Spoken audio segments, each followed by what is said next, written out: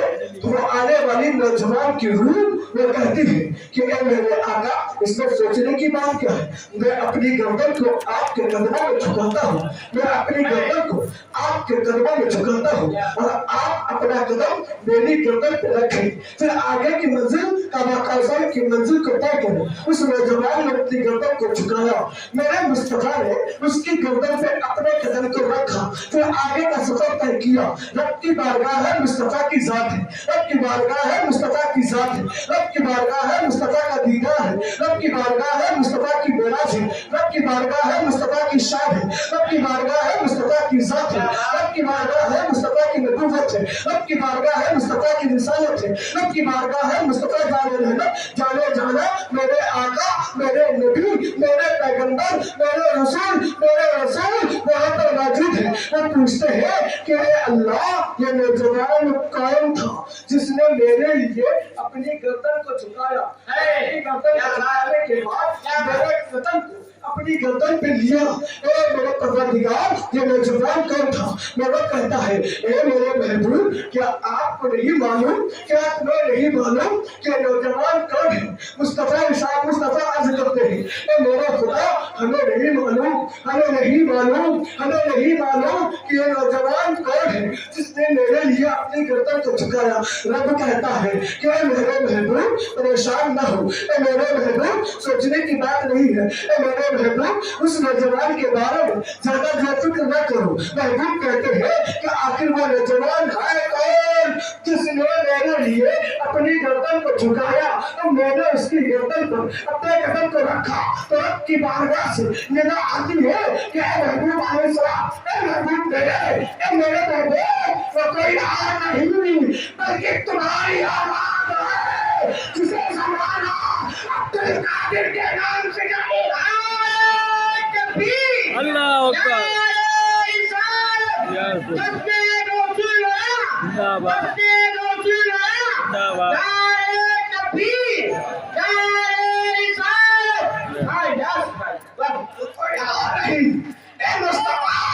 وہ تمہاری اولاد ہے جس کا جلوہ زمانہ 5ویں صدی میں دیکھے گا۔ جب مصطفیٰ نے یہ سنا تو مصطفیٰ نے رب کی بارگاہ میں کہا کہ پروردگار، اگر میرے عبد القادر نے، کیا کہا؟ میرے عبد القادر نے اگر میرے لیے اپنی گردن جھکائی اور اپنی گردن پہ میرے قدم کو لیا، تو میں کہتا ہوں کہ دنیا کا کوئی ولی اس وقت تک ولی نہیں ہوگا جب تک کہ اس کی گردن پر میرے عبد القادر کا قدم نہیں ہوئے۔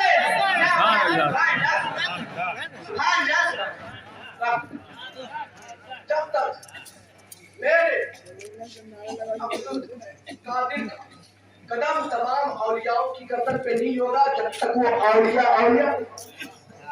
اے دیوانو، غوث اعظم کی کرامت کھلی دیکھ لو، آواز ابھی چل رہی ہے۔ کیا بات ہے؟ یہ میرے غوث کا فضل ہے، میرے مخلوق کا کرم کہ میں سنا رہا ہوں، آپ سن رہے۔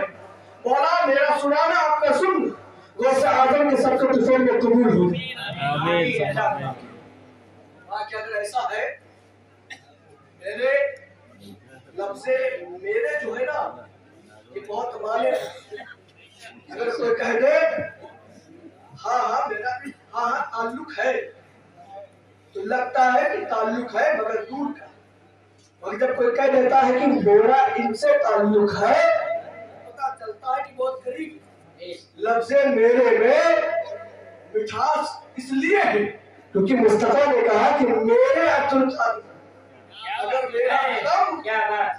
میرا قدم اپنی گردن پہ لیا تو میں کہتا ہوں اس وقت تک کوئی ولی نہیں ہوگا جب تک اس کی گردن پہ میرے عبد القادر کا قدم نہیں ہو۔ اب بات یہ سوچنے سمجھنے کی ہے کہ کن ولیوں پر عبد القادر کا قدم، جو عبد القادر کے زمانے میں موجود تھے یا جو چلے گئے یا جو آنے والے، تو جواب یہی ملتا ہے کہ مصطفیٰ جان رحمت کی یہ بات، یہ وہ بات جو مطلقاً ہے، جب مطلقاً ہے تو مطلب یہ ہوا کہ عبد القادر کا قدم اس ولی پر بھی ہے جو حضرت آدم کے زمانے میں تھا، اور عبد القادر کا قدم اس ولی پر بھی ہے جو مصطفیٰ کے زمانے میں ہے۔ اولین و آخرین اولیاء کرام کی گردنوں پر عبد القادر کا قدم ہے۔ اب ذرا سنیں، جب 5ویں صدی شروع ہوئی اور سیدنا شیخ عبد القادر جیلانی، یہ میرے بھائیوں، جب غوث کا ذکر کیا کرو، یا غوث کا جب ذکر سنا کرو تو دل لگا کر کیا اور سنا کرو، کیونکہ میرے غوث کے نام میں اتنی برکت ہے کہ تمہارا گھر پورا سال بیماریوں سے محفوظ رہے گا، دوائیوں سے محفوظ رہے گا۔ سنو، میرے غوث کا جب زمانہ شروع ہوا، 5ویں صدی جب چالو ہوئی اور غوث اعظم بغداد کی سرزمین پر تشریف فرما ہے،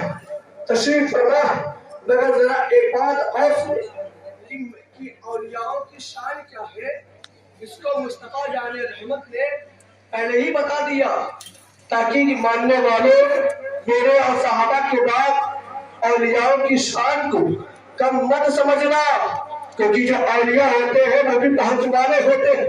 یہ بات کیسے، ذرا سنیں کہ ایک دیوانہ مصطفیٰ کا، ایک مستانہ مصطفیٰ کا، جو اپنی ماں کی خدمت کی بنا پر مصطفیٰ جان رحمت کا دیدار ظاہری آنکھوں سے نہیں کر پایا، مگر بے چین ہے کہ قرن کی وادیوں سے جا کر مدینہ کی وادیوں میں اپنی ظاہری نظروں سے مصطفیٰ جان رحمت کو دیکھ لوں، تاکہ میرا بھی شمار صحابیوں میں ہو جائے۔ ماں سے جب اجازت ملتی ہے، یہ قصہ بڑا طویل ہے مگر سنیں، ماں سے جب اجازت ملتی ہے تو مدینہ تشریف لاتے ہیں میرے اویس کرنی۔ جب مدینہ آئے تو پتہ چلا مصطفیٰ مدینے میں نہیں۔ اب دل کہہ رہا ہے کہ اے اویس رک جاؤ، مصطفیٰ سے مل کر کبھی جانا، مگر دل کہہ رہا ہے اے اویس مصطفیٰ نہ جانے کب آئے، میری ماں بیمار ہے، اس کی دیکھ بھال کون کرے گا۔ میرے اویس دوہری محبت میں گر نہیں دیکھا تو کیا ہوا، مگر میرا مصطفیٰ اپنے اویس کو بیٹھا بیٹھا دیکھ رہا ہے، اور میرا مصطفیٰ جب اویس کو دیکھ رہا ہے تو میرا اویس بھی اپنے مصطفیٰ کے بارے میں جان رہا ہے۔ مصطفیٰ جان رحمت نے حضرت عمر کو بلایا، حضرت علی کو بلایا اور کہا اے عمر، اے علی، جاؤ یہ جبہ لے لو، یہ خرقہ لے لو اور میرے اویس کو دے دو، اور اویس کے پاس جب پہنچنا تو پہلے میرا سلام پیش کرنا، اس کے بعد کہنا کہ مصطفیٰ جان رحمت نے یہ جبہ تمہارے لیے بھیجا ہے، اور اسے پہن کر میری گنہگار امتیوں کے لیے دعا کرنا۔ کیا بات ہے، سبحان اللہ، سوچنے کی بات ہے، جو جانے دعا ہو، جو جانے مسیحا ہو، جو خود جانے جانا ہے، جس کے صدقے میں آدم کی توبہ قبول ہوتی ہو، جس کے صدقے میں یونس مچھلی کے پیٹ سے باہر آتے ہو، یعنی جس کے صدقے میں میرے خدا نے پوری دنیا کو بنایا، وہ مصطفیٰ کیا کہہ رہا ہے کہ میرے اویس کے پاس جانا، میرا سلام پیش کرنا، میرا خرقہ دینا، پھر میرا پیغام کہنا کہ مصطفیٰ نے کہا ہے کہ میری گنہگار امتیوں کے لیے بخشش کی دعا کرو۔ کیوں؟ تاکہ اس لیے کہ اے لوگوں، جب میرے ولیوں کا دور ہوگا تو جب تم پریشان ہوگے تو پریشان مت ہونا، تم اپنے اولیاء کی بارگاہ میں جا کر فریاد کر لینا، میں اگر دعا کر دیں گے تمہاری پریشانی دور ہو جائے گی۔ یہ پیغام مل رہا تھا۔ اب حضرت علی جب خرقہ لے لیتے، عمر فاروق اعظم کہتے ہیں یا رسول اللہ، میں اویس کو کیسے جانوں گا، کبھی تو ملاقات نہیں، کبھی کوئی بات نہیں ہوئی، کبھی میں قرن گیا بھی نہیں، اویس کو کیسے پہچانوں گا؟ تو میرے مصطفیٰ کہتے ہیں قرن کی وادیوں میں جب جانا تو پوچھ لینا کہ اویس وہ اویس کہاں ہے جو دن رات اپنے خدا اور اپنے مصطفیٰ کا ذکر کرتا ہے، اس اویس کے بارے میں پوچھنا، اور جب پتہ چل جائے غور کرنا میرے اویس کا چہرے کا رنگ ایسا، اس کی زلفیں ایسی، اس کی آنکھیں ایسی ہیں، اس کی بھویں ایسی ہیں، اس کا قد ایسا ہے، اس کی بات ایسی ہے، اس کے ہونٹ ایسے ہیں۔ اب ایسے عمر سوچ رہے ہیں یا خدا مصطفیٰ جان رحمت کی بارگاہ میں کبھی اویس نہیں آئے تو آخر مصطفیٰ بتا کیسے رہے؟ مگر وہ صحابی ہے، صحابی کوئی وہابی نہیں ہے۔ مصطفیٰ کی باتوں پر ان کا عقیدہ، اگر مصطفیٰ کہہ رہے ہیں کہ اویس ایسا ہے تو عمر مان رہے ہیں کہ اویس ویسا ہے۔ چل پڑتے ہیں، کرم کی وادیوں میں جب آتے ہیں پوچھتے ہیں کہ اویس کرنی کہاں ہے؟ تو لوگوں نے کہا کس اویس کے بارے میں پوچھ رہے ہو؟ یہاں پہ دو اویس ہیں، کس اویس کے بارے میں جاننا چاہتے ہو؟ تو عمر نے کہا وہ اویس کہاں ہے جو دن رات اپنے خدا اور اپنے محبوب کا ذکر کرتا ہے؟ تو لوگوں نے جنگل کا راستہ دکھا دیا، کہا کسی اسی جنگل کے بیچ میں جاؤ، تمہیں اویس مل جائے گی۔ عمر اور علی چل پڑتے ہیں، جب بیچ جنگل میں پہنچتے ہیں تو دیکھتے کیا ہے؟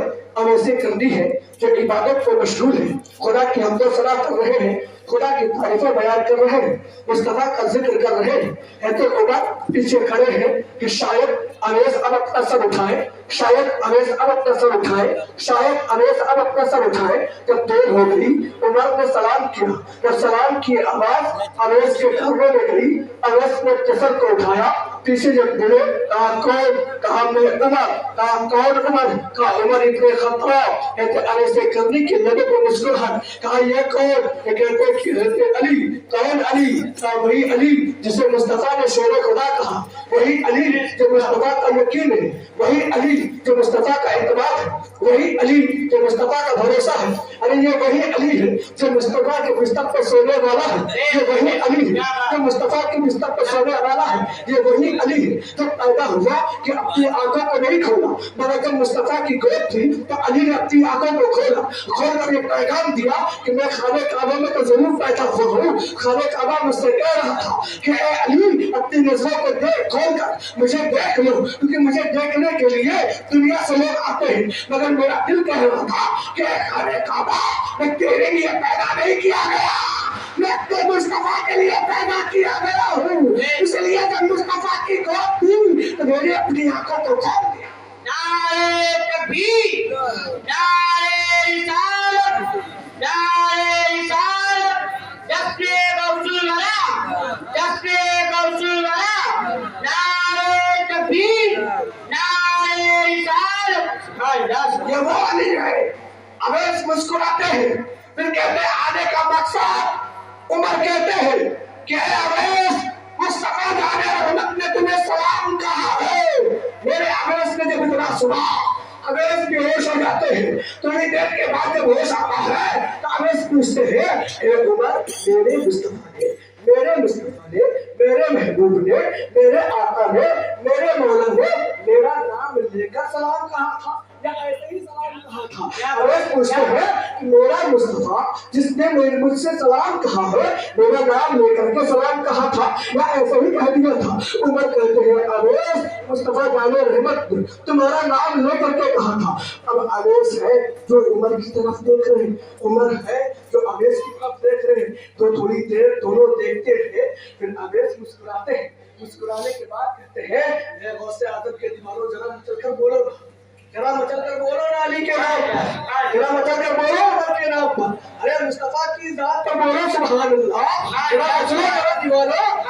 میرے اویس مسکراتے ہیں، مسکرانے کے بعد کہتے ہیں اے عمر آپ وہی ہے نا جو مصطفیٰ کے ساتھ سفر میں بھی رہتے ہیں، حجر میں بھی رہتے ہیں، مصطفیٰ کے دسترخوان میں بھی رہتے ہیں، مصطفیٰ کے حجرے میں بھی رہتے ہیں، مصطفیٰ کے ساتھ ساتھ رہتے ہیں، مصطفیٰ کی عبادت میں بھی ساتھ رہتے ہیں، مصطفیٰ کے ساتھ صبح بھی رہتے ہیں، مصطفیٰ کے ساتھ شام بھی رہتے ہیں۔ تو عمر مسکرا کر کے کہتے ہیں کہ ہاں میں وہی عمر ہوں۔ تو اویس کہتے ہیں کہ اے عمر ذرا یہ بتاؤ کہ میرے مصطفیٰ کی بھویں کا حال کیا تھا، میرے مصطفیٰ کی بھویں کیسی تھی؟ تم نے تو مصطفیٰ کو دیکھا ہے نا، تم نے تو مصطفیٰ کو جانا ہے نا، تم نے تو مصطفیٰ کو مانا ہے نا۔ اے عمر ذرا یہ بتاؤ کہ میرے مصطفیٰ کی بھویں کیسی تھی؟ عمر نے اپنی نظروں کو جھکا دیا، جب نظر جھک گئی تو میرے اویس کہتے ہیں اے عمر کیا ہوا